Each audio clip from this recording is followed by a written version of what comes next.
Hi, this is Jeremy Morris with awesome albums from the 70s. The year was 1973 when this one came out. And this is a drummer, one of the best drummers from the 70s, Billy Cobham. And his debut solo album called Spectrum. I remember buying this right when it came out, and it did blow my mind. I never heard anything like it ever since. I've never heard another album that sounds like this one. I think this is Billy's best album.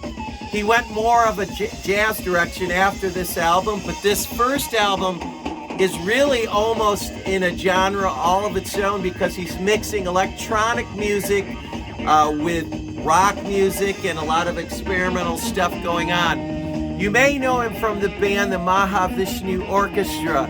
I actually think his solo album is better than anything that band put out.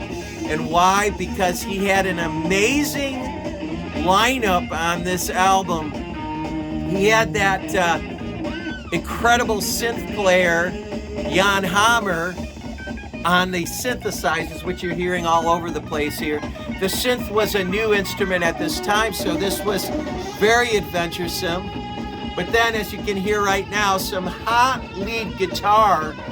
And who is the guitar player on this album? His name's Tommy Bolin. He was previously in bands like Deep Purple, Zephyr, and James Gang. But I think some of his best guitar playing appears on this album, where he's just allowed to just totally cut loose and jam. I think a lot of this was improvised, but the driving force behind this album is definitely Billy Cobham and his aggressive, fast-paced, over-the-top, energetic drumming. Let's not forget the bass player.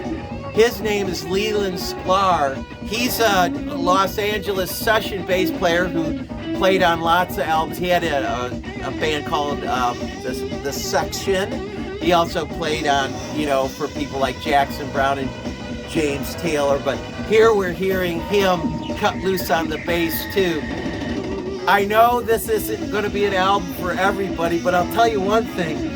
If you listen to this album while you're driving your car like I have been recently, you better watch out not to get a speeding ticket, because there is so much adrenaline and energy in this music that you'll have a hard time driving the speed limit.